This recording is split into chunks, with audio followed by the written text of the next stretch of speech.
దేవుని యొక్క శక్తిని, దేవుని యొక్క సామర్థ్యాన్ని, ఆయనకున్న పవర్ ఎంత అని ఎప్పుడైనా నువ్వు గ్రహించగలిగావా?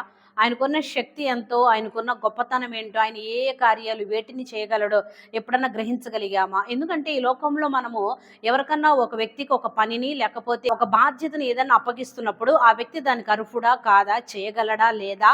అతని దగ్గర అంత బలమున్నదా? అని ఒకటికి 4 సార్లు ఆలోచించి మనం ఏదైనా పని అప్పగిస్తాం. అలాంటిది మనము దేవాది దేవునికి ప్రార్థనలు చేస్తున్నప్పుడు అనేకమైన విషయాలు దేవునికి అప్పగిస్తున్నప్పుడు ఆయన శక్తి ఎంతో నువ్వు గ్రహించగలిగావా? ఆయన శక్తి నువ్వు గ్రహించగలిగితే ఆయనకి ఎంతైనా ఏదైనా అప్పగించగలవు. ఎందుకంటే ఈ లోకంలో ఒక అధికారిని మనం తీసుకుంటే ఆయనకి ఒక జిల్లా వారీగానో, మండల వారీగానో లేకపోతే ఒక రాష్ట్రంకో, దేశానికో అతనికి సామర్థ్యత, పరిధి అనేది ఉంటాది. ఏదైనా ఒకటి చేయడానికి ఒక అధికారిని తీసుకుంటే.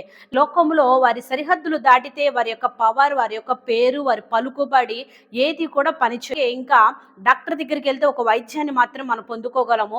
లేకపోతే ఇంజినీర్ దగ్గరికెళ్తే ఒక నిర్మాణం మాత్రమే చేయగలడు. ప్రతి ఒక్కరికి కూడా వారి వారి పరిధి అనేది ఉంటది. ఇది మాత్రమే చేయగలరు. అన్నియు చేయుటకు ఎవరికీ కూడా సాధ్యము కాదు.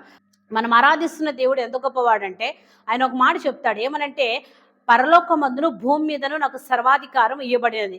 సర్వాధికారం ఆయనకి ఏది కూడా అధికారము చేయలేదు అని లేదు. అన్నిటినీ చేయడానికి ఆయనకు అధికారము కలదు. కాబట్టి అట్టి సర్వాధికారిని మనం ఆరాధిస్తున్నాం. కాబట్టి దేని గురించి సందేహింపక, చింతించక సమస్తాన్ని ఆయనకు అప్పగిస్తే ఆయన ఖచ్చితముగా క్రియారూపకముగా ఆ కార్యమును మన కొరకు ఆయన జరిగించడానికి శక్తిమంతుడై ఉన్నాడు.